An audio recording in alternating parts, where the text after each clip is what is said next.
Subversion is the term, if you look in a dictionary or criminal code to that matter, usually is explained as a part of activity to destroy things like religion, government system, political, economical system of a country. And usually it's linked to espionage and such romantic things as blowing up bridges, sidetracking trains, cloak and dagger activity in Hollywood style. What I'm going to talk about now has absolutely nothing to do with the cliché of espionage or KGB activity of collecting information. So the greatest mistake or misconception, I think, is that whenever we are talking about KGB, for some strange reason, starting from Hollywood movie makers to professors of political science and quote-unquote experts on Soviet affairs, or Kremlinologists as they call themselves, they think that the most desirable thing for Andropov and the whole KGB is to steal blueprints of some supersonic jet, bring it back to Soviet Union and sell it to the Soviet military-industrial complex. It's only partly true. If we take the whole time, money, and manpower that the Soviet Union and KGB in particular spends outside of USSR border, we will discover, of course there are no official statistics unlike with CIA or FBI, that the espionage as such occupies only 10 to 15% of money, time, and manpower. 15% of the activity of KGB. The rest, 85%, is always subversion.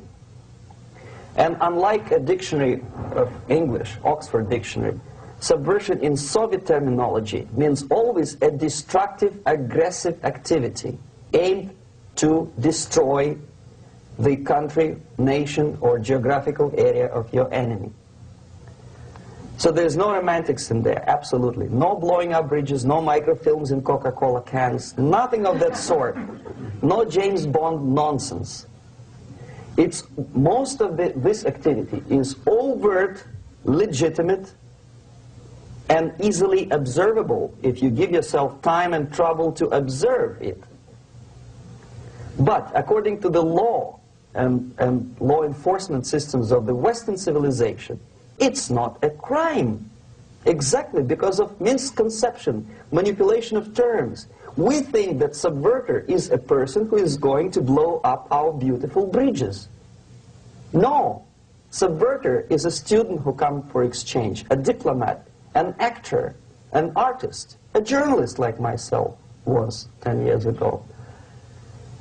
Now, subversion is an activity which is a two-way traffic. You cannot subvert an enemy which doesn't want to be subverted. If you know history of Japan, for example, before 20th century, Japan was a closed society.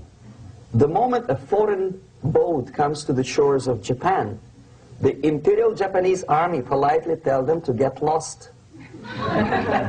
And if American salesman comes to the shore of Japan, let's say 60 or 70 years from now back, and says, oh, I have a very beautiful vacuum cleaner for you, with the good financing, he says, please leave us, we don't need your vacuum cleaner. If they don't leave, they shoot them to preserve their culture, ideology, traditions, values intact. You were not able to subvert Japan. You cannot subvert Soviet Union because the borders are closed. The media is censored by the government. The population is controlled by the KGB and internal police. With all the beautiful glossy pictures of Time magazine and Magazine America, which is published by the American embassy in Moscow, you cannot subvert Soviet citizens because the magazine never reaches Soviet citizens. It's collected from the newsstands and thrown to garbage can. Subversion can be only successful when the initiator, the actor, the agent of subversion has a responsive target. It's a two-way traffic. United States is a receptive target of subversion. There is no response similar to that one from United States to the Soviet Union. It stops halfway somewhere. It never reaches here. The theory of subversion goes all the way back 2,500 years ago. The first human being who formulated the tactics of subversion was a Chinese philosopher by the name of Sun Tzu.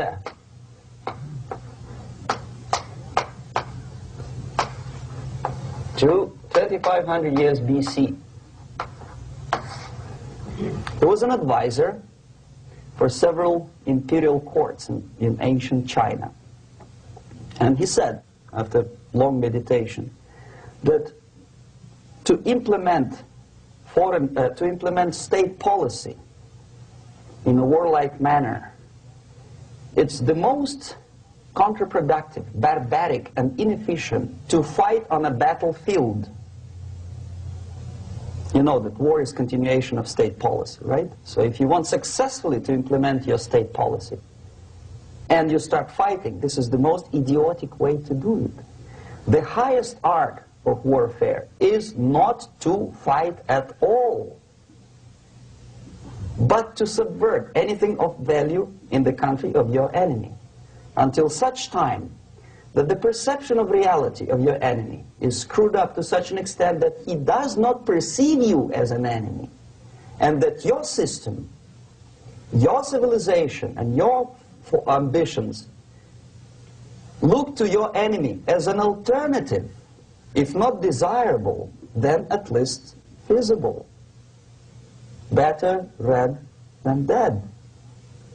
That's the ultimate purpose, the final stage of subversion, after which you can simply take your enemy without a single shot being fired, if the subversion is successful. This is basically what subversion is.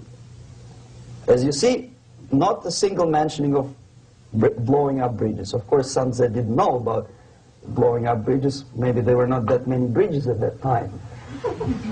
But the basics of subversion is being taught to every student of KGB school in USSR and to officers of military academies.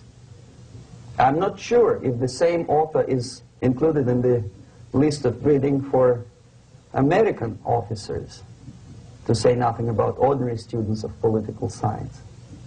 I had difficulty to find the translation of Sun Tzu in the library of a university in Toronto and later on here in Los Angeles.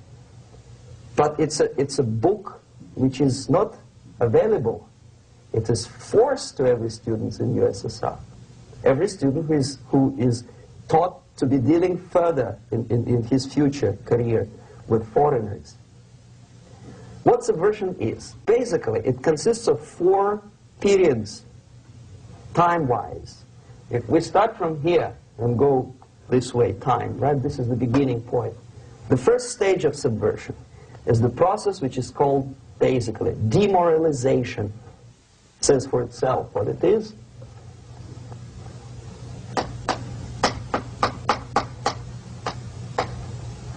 It takes from, say, 15 to 20 years to demoralize a society. Who said, well, he's a nice guy. I asked him one day to burn a house of my enemy, and he wouldn't do it. He's a nice fellow. Erosion. A slow substitution of basic moral principles, whereby a criminal is not a criminal, actually. He's a defendant. Even if his guilt is proven, there is still a doubt. To kill or not to kill, to be or not to be. Thou shalt not kill, yes. But this line may not necessarily be applicable to a murderer. Thou shalt not murder. That should be the presumption, not that thou shalt not kill. Okay, labor relations. At this stage, within 15 to 20 years, we destroy the traditionally established links of bargaining between employer and employee. The classical Marxist-Leninist theory of natural exchange of goods. Person A has 5 sacks of grain and person B has 5 pairs of shoes. And the natural exchange without money is when they bargain between each other. And only with the introduction of the third force, C, an entirely third foreign stranger who says, no, don't give him 5 sacks of grain, give it to me. And you give me your 5 pairs of shoes, and I will distribute it accordingly.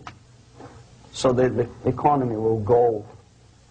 This is the death of natural exchange, death of natural bargaining. Well, trade unions were established 100 years ago. The objective was to improve working conditions and to protect the rights of workers from those employers who were abusing their right because they had more money. Objectively, at that time, initially, the trade union movement did work. What we see now is that the bargaining process is no longer resulting in the compromise, which is leading objectively to betterment of working conditions and increase of salary. What we see is that after each prolonged strike, the workers lose. Even if they have 10% increase of their salaries, they cannot catch up due to inflation and due to missed time. More than that, millions of people suffer from that strike because economy now is interdependent. It's intertwined like one body. If previously steel workers, say 100 years ago, could strike and nobody would suffer, now it's impossible anymore. If a garbage collector strikes today, the rest of the multi-million city is stinking. I mean, there's no more service. In Quebec, for example, we had the electricians who were on strike in the middle of winter. You can freeze your bottom, and they still were on strike. Did they catch up with the salary? No, they lost. Who benefited? The leaders of trade unions. What is the motivation for strike? Improving a worker's condition? No, obviously it's not. Then what is it? Ideology. To prove to these capitalists. And the obedient horde of workers, like sheep, follow these people. And they cannot disobey. Why? Because if they do, you know what happens to them. Pickets, murders, shooting truck drivers by picketers. In Montreal, for example, I saw with my own eyes when I was correspondent of CBC International, Canadian Broadcasting Corporation, when the workers of aircraft factory destroyed computers and the equipment in the factory. And the administration employed strike breakers. Their cars were turned upside down and burned. Their houses were burned. Their kids were intimidated. And some victims were there. Of that we can be sure. Why? To improve conditions of workers? No. Ideology. Okay, so this is what happens basically. It may or may not happen without the help of the Soviet Union. But the natural tendencies are being greatly taken advantage of and capitalized by the Soviet propaganda systems. How? Whenever trade union strikes, we have influx of propaganda, mass media, ideological dissemination. The workers' right, and we repeat it like parrots. Yes, workers' right. Whose rights? Workers? No. The only freedom of worker to sell his labor according to his own desire and will is taken away from him. By whom? By trade union boss. Unlimited power is given. Responsibility. I want to sell my labor not for $2.50 an hour, but for $2. I don't have right. My freedom is denied to me.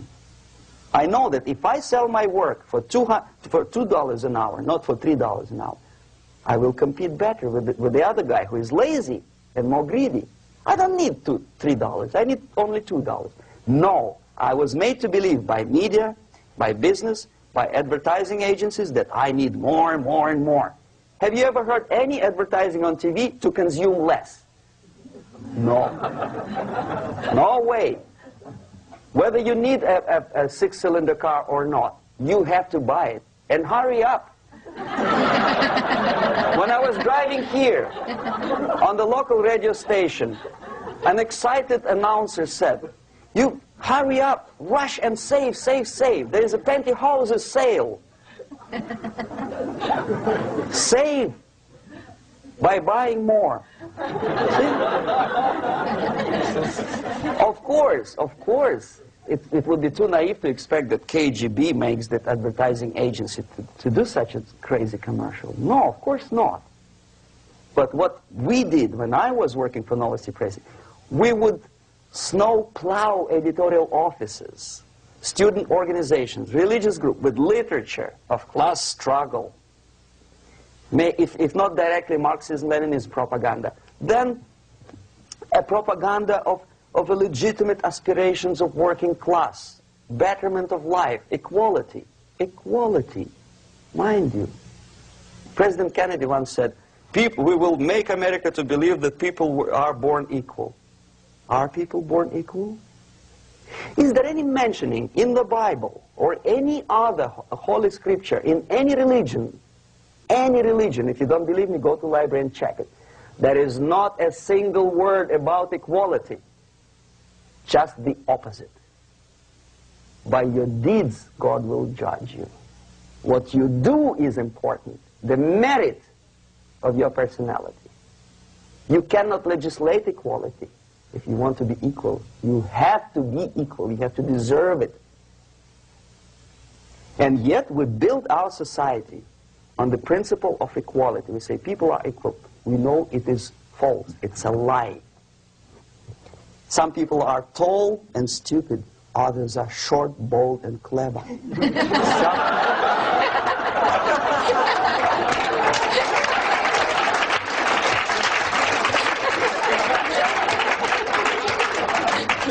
If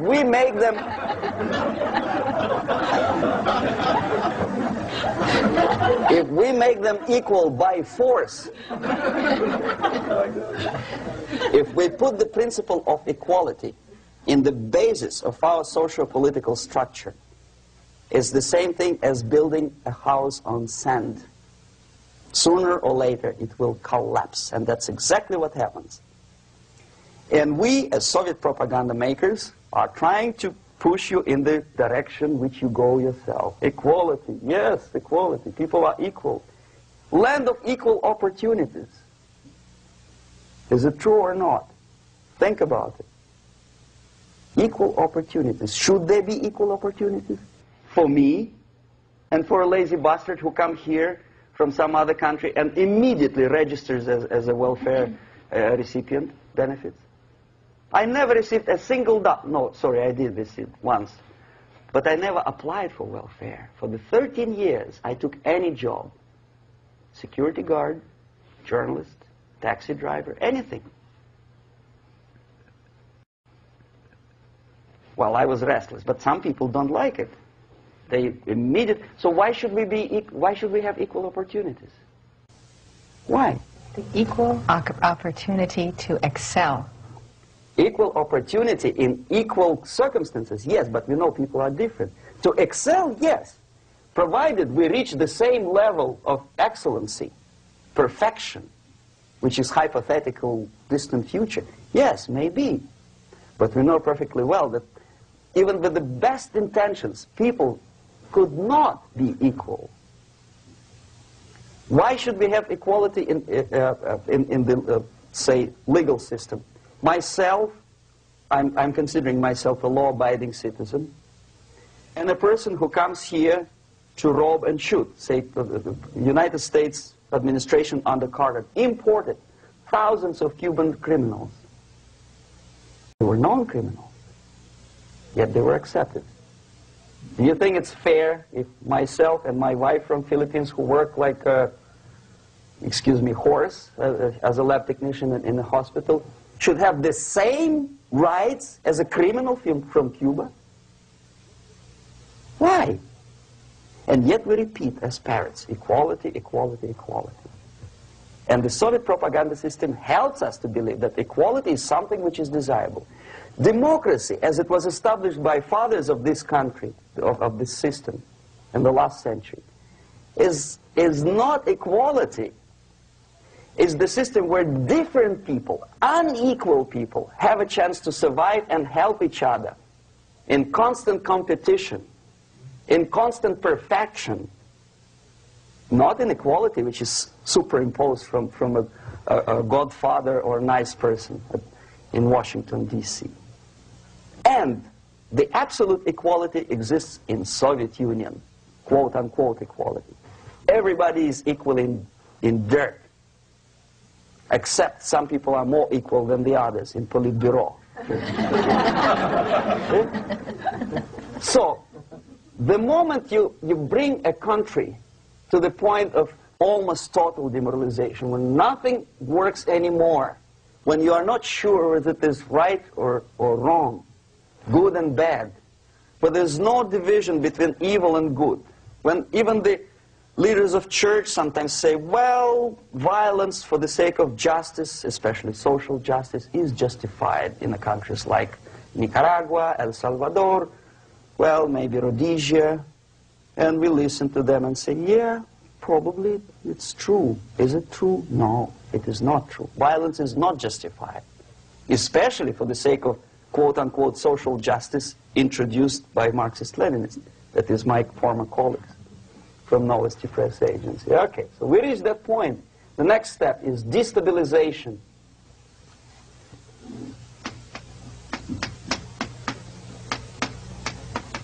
Again, this word says for itself what it is. To destabilize all the relations, all the accepted institutions and organizations in a country of your enemy. How you do it? You don't have to send a battalion of KGB agents to blow up bridges. No. You let them do it themselves. The area of application is, again, it's narrower now. Not like the previous case. The overt legitimate actions of the KGB in this case would be hardly noticeable. There is no crime if a professor who recently went to USSR introduces a course of Marxism-Leninism in a Californian college, for example. Nobody is going to come to his doorstep and say, okay, mister, come, you are under arrest. No, it's not a crime. It's not even considered a moral crime against your country. So the area of application here is narrowing down to economy, again, labor relations, right? To law and order, plus military. And economy, law and order. Yes, and again, the media, but wider scope, little bit different. I'll explain you later. Okay, basically 3 areas. Economy. The radicalization of bargaining process. If on that stage we still could achieve, theoretically, some positive compromise between the negotiating sides with say, the arbitrary, introduction of arbitrary judges, third side, objectively judging the demands of both sides. Here it's radicalization. On the stage of destabilization, we cannot come to compromise even within a family. The husband and wife couldn't figure out which is better. Husband wants his kids to eat at the table, and wife wants a child to roam around the room and drop food all over the floor. They cannot come to compromise unless they start a fight. It's impossible to reach a compromise, constructive compromise, between neighbors. Some people say, I don't like you to watering your lawn at that time because exactly at that time I'm walking my dog and he's getting nervous. He cannot pass his bowels, you know. So they cannot compromise. They go to a civil court or something like that. Radicalization of human relations. No more compromise. Fight, fight, fight. The normal, traditionally accepted relations are destabilized. The relations between teachers and students in schools and colleges. fight. The relations between, in economical sphere, between laborers and employers are further radicalized. No more acceptance of the legitimacy of demands of workers. Unlike Japanese, with the theory Z, if you ever heard about it, where the workers are involved in the decision-making process, therefore they don't have moral incentive to fight their bosses. In the United States, it's just the opposite. The harder is the fight, the better. The more heroic they look. When the Greyhound network was on strike recently, the correspondents of local TV networks all over the United States were approaching the strikers, and they say, oh yes, we are doing something nice. They look like heroes, and they were proud. There was some family, the husband was a bus driver. Now they decided in a protest against the bosses to camp somewhere in the forest. And they were presented to the audience as a heroic, nice people, you see. The violent clashes between passengers, picketers, and the strikers are presented as something normal. 10, 15, 20 years ago, we would be angry, say, why so much hatred? Today we are not. We say, well, it's commonplace. Radicalization, militarization sometimes. As I explained on that stage, I took a step a little bit further. Shooting people. Okay, law and order now also is pushed into the area where previously people settled their differences peacefully and legitimately. Now we are getting with this court cases in the smallest irrelevant cases. We cannot solve our problems anymore. The society at large becomes more and more antagonistic between individuals, between groups of individuals, and the society at large. The media puts himself in the opposition to the society in general, at large. Separate, alienated.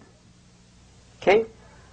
On that stage, you remember I was talking a couple of hours ago about the sleepers. That's when the students from, say, United States, if they are trained in Lumumba University, or developing nations, that's the students I was dealing with, are being sent back from the Soviet Union here. Or if they were already in the United States, in the country, which is the object of subversion, they spring to action. The sleepers go up. They slept for 15 to 20 years. Now they become leaders of groups, preachers, I don't know, public figures. Prominently they actively include themselves in a political process. All of a sudden we see a homosexual. 15 years ago he did his dirty job and nobody cared. Now he makes it a political issue. He demands recognition, respect, human rights, and he rallies a large group of people. And there are violent clashes between him and police, his group and ordinary people, no matter what. It's black against white, yellows against green, doesn't matter where the division line goes. As long as this group come into antagonistic clash, sometimes militantly, sometimes with firearms, that is destabilization process. The sleepers, many of whom are simply KGB agents, become leaders of the process of destabilization. Doesn't mean that Comrade Andropov sends Comrade Ivanov to the United States. The person who takes care is already here. He is a respected citizen of the United States. Sometimes he gets money from various foundations for his legitimate struggle for, I don't know, human rights, women's rights, kid lib, prison lib, whatever. There are sympathetic Americans who donate their money to him. This stabilization process usually leads directly to the process of crisis. In case of developing nations, that's the area where I was active. The process starts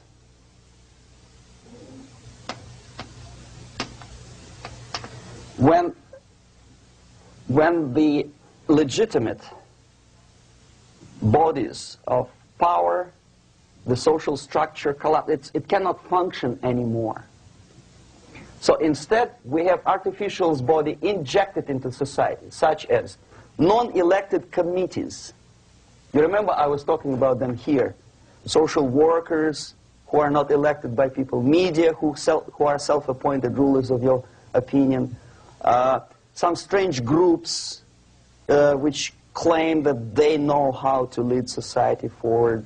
They don't usually. All they care is how to collect donations and sell their own concocted ideology, mixture of religion and ideology. Here, we have all this artificial body claiming power. If the power is denied to them, they take it by force. In case of Iran, for example, all of a sudden we have revolutionary committees. What kind of revolution? There was no revolution yet, and yet they had the committees. They were taking power of judgment. They had the power of execution, they had the power of legislation, and that they had the power of judicial. All of them combined in one person, who is half-baked intellectual, sometimes graduated from Harvard University or Berkeley. He comes back to his country and he thinks that he knows the answer to all the social, economical problems. Okay? Crisis is when society cannot function any more productively. It collapses, obviously. That's the word for crisis. So therefore, the population at large is looking for a savior. The religious groups are expecting a Messiah to come. The workers say, we have family to feed. Let's have a strong government, maybe socialist government, centralized, when somebody put the employers on their place and let us work. We are sick and tired of going to strike and missing overtime and all that stuff. We need some strong man, strong government, a leader, a savior is needed. Population is sick and tired already. And here we are. We have a savior. Either a foreign nation comes in, or the local group of leftists, Marxists, no matter what they call themselves, Sandinista, a reverend or some sort, Bishop Muzureva, like in Zimbabwe, doesn't matter. A savior comes and says, I will lead you. So we have two alternatives here. Civil war and invasion. Okay? See how it goes? Civil war, we know what it is. Lebanon is the best example. The civil war, which was artificially implanted in Lebanon by injection of force of PLO, Palestinian Liberation Organization. Invasion we had in many other countries like Afghanistan, name any East European country, it was invaded by the Soviet army.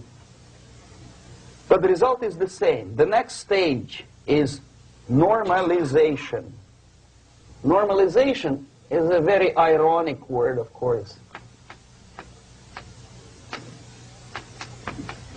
It is borrowed from 1968 situation in Czechoslovakia, when the Soviet propaganda and after them New York Times declared the country is normalized. The tanks moved into Prague, so there is no more Prague Spring, there is no more violence. Normalization. At that stage, the self-appointed rulers of the society don't need any revolution anymore. They don't need any radicalism anymore. So this is the reverse from destabilization. Basically, it is stabilizing the country by force. So all these sleepers and activists and social workers and liberals and homosexuals and professors and Marxists and Leninists are being eliminated physically sometimes. They've done their job already. Okay? They are not needed anymore. The new rulers need stability to exploit the nation, to exploit the country, to take advantages of the victory. Okay? So no more revolutionaries, please. And that's exactly what happens in a number of countries. You remember Bangladesh? This is the crisis in which I was instrumental. First they had Mujibur Rahman. In 1971, he was the leader of People's Party, Awami League, with mustache like Stalin. He was in Russia many times. In 5 years, he was shot by his former colleagues, Marxists. He fulfilled his function. In Afghanistan, it happened 3 times. First there was Taraki, then there was Amin, now there's Babrak Karmal. They killed each other successively, one after another. The moment he fulfills his duty, the first one demoralized country, the second destabilized, the third one brought it to crisis. Goodbye, comrades. Babrak Karmal comes from Moscow and put into the seat of power. Same thing happened in Grenada recently. Maurice Bishop, Marxist, was killed by Austin, what's his name, General something, who was also a Marxist. Right? So no more revolutions, please. Normalization now. From now on, no more strikes, no more homosexuals, no more women lib, no more kid lib, no more lib, period. A good, solid, democratic, proletarian freedom. That's it. Now, to reverse this process takes enormous effort. When today, United States had to invade Grenada to reverse the process of subversion. Some people say, boy, this is not good, it's not kosher to invade the beautiful country, island of Grenada. Well, why didn't you stop the process here, when Grenada was just approached by leftists? Why not to prevent Maurice Bishop to come in power in the first place? Did Grenadians want him? Very questionable. They didn't know who was Maurice Bishop in the first place. He came to power by coup d'etat himself. Okay? No, we let the situation develop further and further and further until the crisis and normalization very soon. And then the United States decided to invade country, discovering that the country was absolutely a military base for the Soviet Union. Of course it's a drastic measure. Of course it's a pity that Marine Corps had to lose, what, 17 lives. Very bad. Why not to stop the process before it comes to crisis? Oh no, intellectuals will not let you. It's interference into domestic affairs. They're very careful not to let American administration to interfere in domestic affairs of Latin American countries. They don't mind Soviet Union interfere in these affairs. Okay. So to reverse this process, from here, it takes only and always military force. No other force on earth can reverse this process at this point.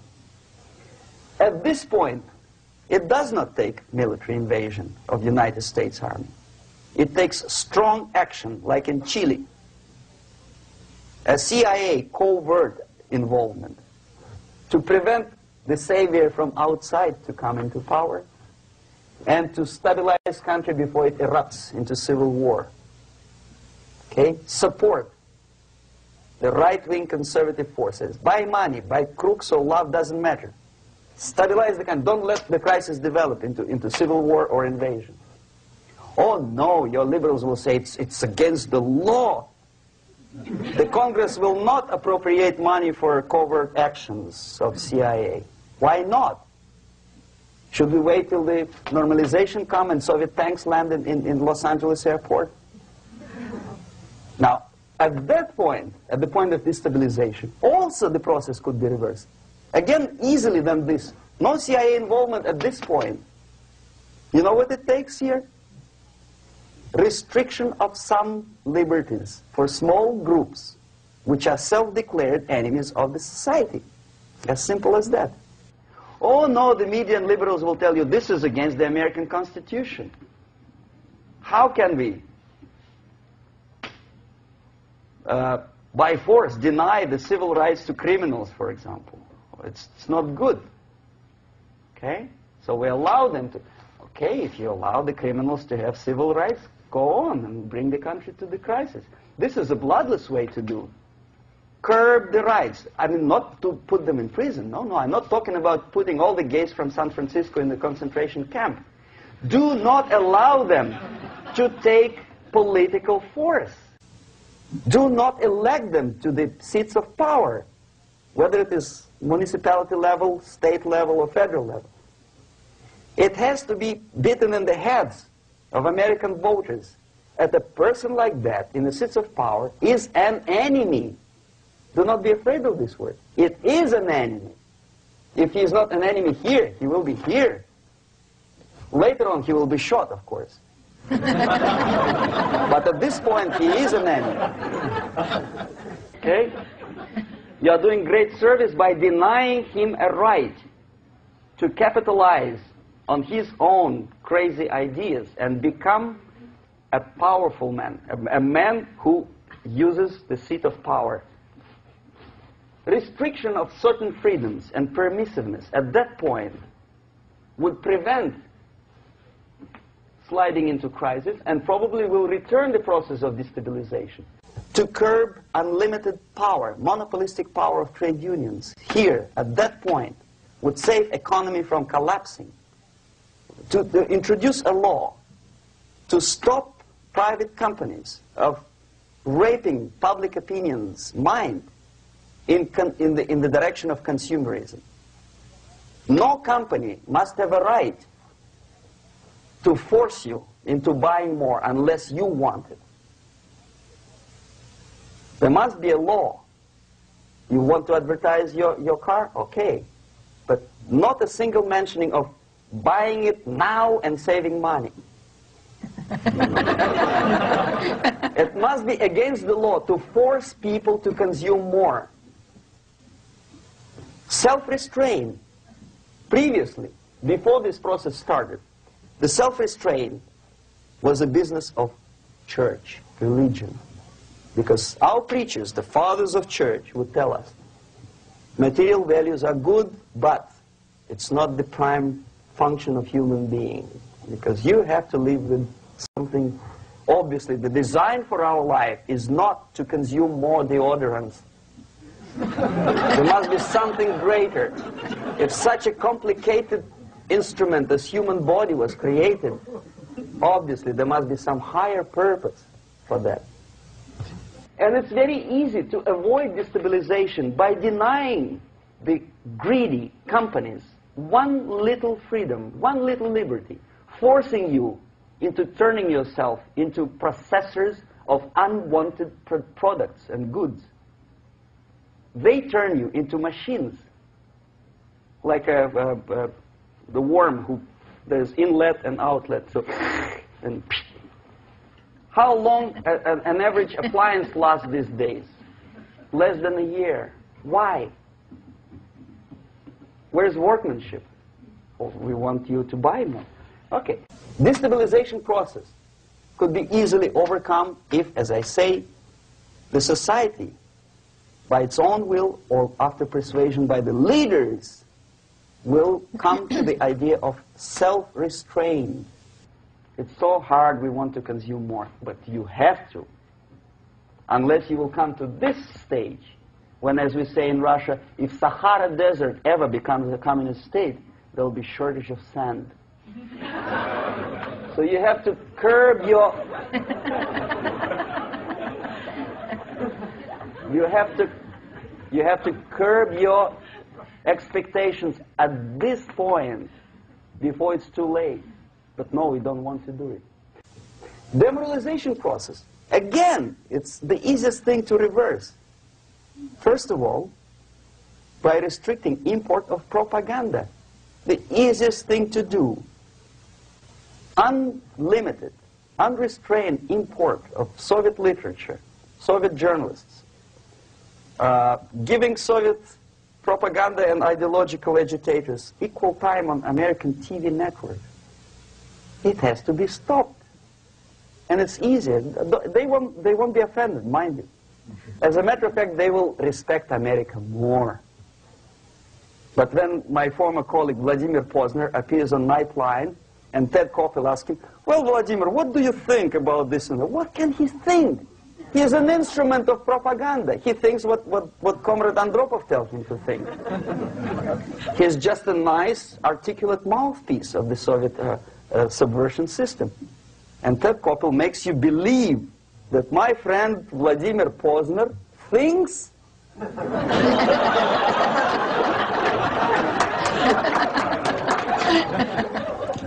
the process of demoralization may not have started at all if at that point the country, which is a recipient of subversion, actively, not violently, but actively, prevents importation of foreign ideology.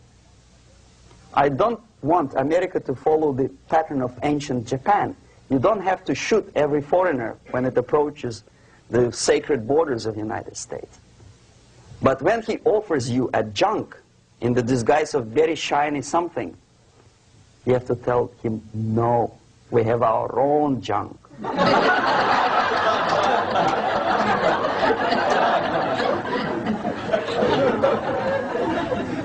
If at that point the society is strong, brave, and conscientious enough to stop importation of ideas which are foreign,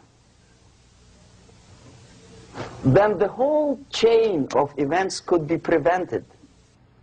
Recently I've been to the Philippines, and I was shocked how in big cities like Manila, children listen to deafening music.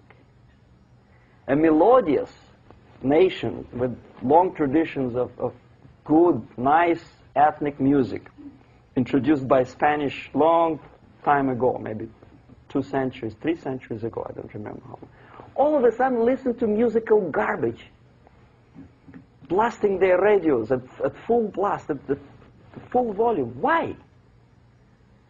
In India, I spent many years watching the reactions of Indians walking out of movie theaters after seeing Hollywood production.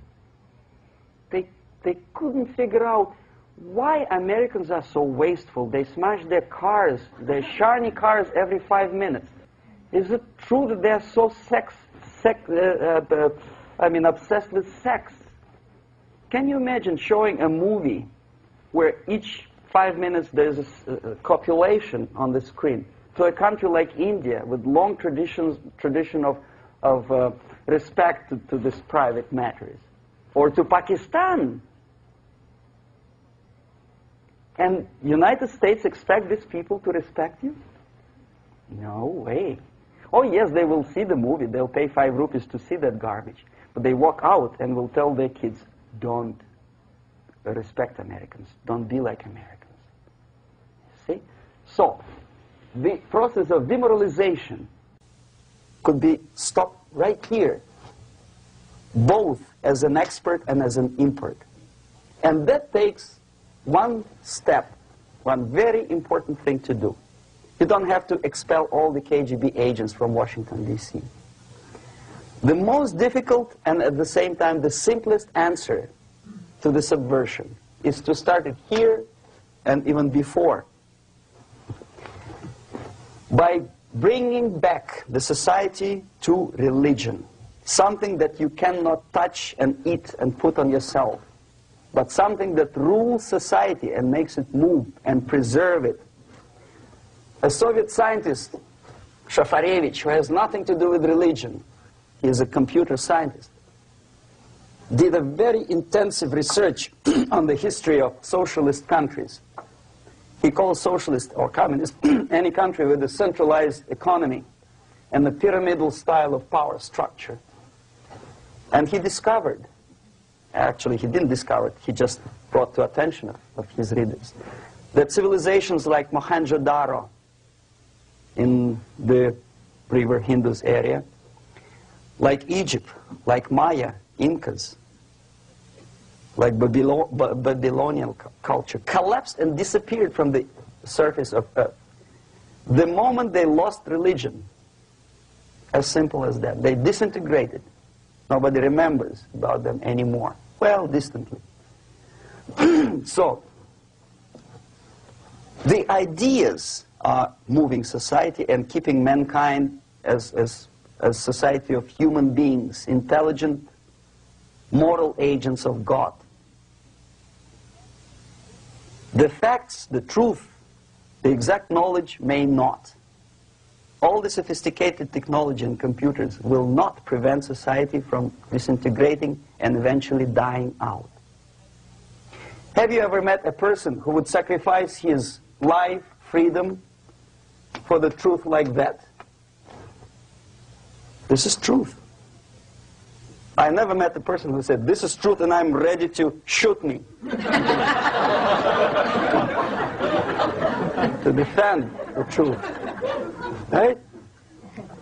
But millions sacrifice their life, freedom, comfort, everything for things like God. Like Jesus Christ. It's an honor. Some martyrs in the Soviet concentration camp died. And they died in peace, unlike those who shouted, "Long live Stalin," knowing perfectly well that he may not live long. Something which is not material moves society and helps it to survive. And the other way around. The moment we turn into 2 by 2 is 4 and make it a guiding principle of our life, our existence, we die. Even though this is true, and this we cannot prove. We only can feel and have faith in it. So the answer to ideological subversion, strangely enough, is very simple. You don't have to shoot people, you don't have to aim missiles and Pershings and cruise missiles at Andropov's headquarters. You simply have to have faith and prevent subversion. In other words, not to be a victim of subversion. Don't try to be a person who in judo is trying to smash your enemy and being caught by your hand. Don't strike like that. Strike with the power of your spirit and moral superiority. If you don't have that power, it's high time to develop it. And that's the only answer. That's it. Thank you.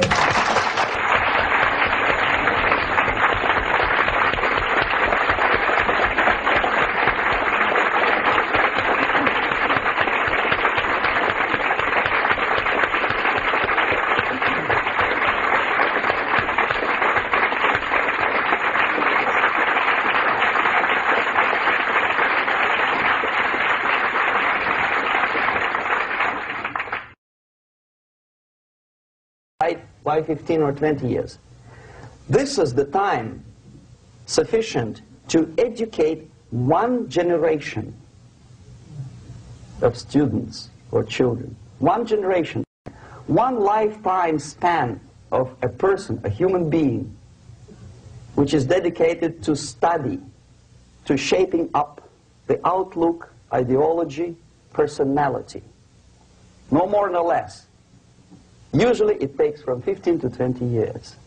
What it includes? It includes influencing, or by various methods, infiltration, propaganda methods, direct contacts, doesn't really matter. I will describe them later. Of various areas where public opinion is formulated or shaped. Religion, educational system, social life, administration, law enforcement system, military, of course, and labor and employer relations, economy. Okay? 5 areas. I will not write them down because we'll not have enough space. Sometimes when I describe all the methods, students ask me question, are you sure this is the result of the Soviet influence? Not necessarily. You see, the tactic of subversion, about which I'm talking, is similar to the martial art, the Japanese martial art. If some of you are familiar with that tactic, probably you will remember that if an enemy is bigger and heavier than yourself, it would be very painful to resist his direct strike. If a heavier person wants to strike me in the face, it would be very naive and counterproductive to stop his blow. The Chinese and Japanese judo art, tells us what to do. First to avoid the strike, then to grab the fist and continue his movement in the direction where it was before, right? Until the enemy crashes in the wall. You see? So, what happens here? The target country obviously does something wrong. If it's a free democratic society, there are many different movements within the society. There are obviously, in every society, there are people who are against this society. They may be simple criminals, ideologically in disagreement with the state policy, conscientious enemies, simply psychotic personalities who are against anything, right? And finally, there are a small group of agents of a foreign nation, bought, subverted, recruited, right? The moment all these movements will be directed in one direction, right? This is the time to catch that movement and to continue it until the movement forces the whole society into collapse, into crisis, right? So that's exactly the martial art tactic. We don't stop an enemy. We let him go. We help him to go in the direction we want them to go. Okay? So, on the stage of demoralization, obviously there are tendencies in each society, in each country, which are going to opposite direction from the basic moral values and principles. To take advantage of these movements, to capitalize on them, is the main purpose of the originator of subversion. So we have religion, we have education, we have social life, we have power structure, we have labor relations, unions, and finally we have law and order. 1, 2, 3, 4, 5, 6. Okay? These are the areas of application of subversion. What it means exactly? In case of religion, destroy it, ridicule it, replace it with various sects, cults, which bring people's attention, faith, whether it is naive, primitive, doesn't really matter. As long as the basically accepted religious dogma is being slowly eroded and taken away from the supreme purpose of religion, to keep people in touch with the supreme being, that serves the purpose. Therefore, replace it, accepted, respected religious organizations with fake organizations. Distract people's attention from the real faith and attract them to various different faiths. Education. Distract them from learning something which is constructive, pragmatic, efficient. Instead of mathematics, physics, foreign languages, chemistry, teach them history of urban warfare, natural food, home economy, your sexuality, anything, as long as it takes you away. Okay? Social life. Replace traditionally established institutions and organizations with fake organizations. Take away the initiative from people.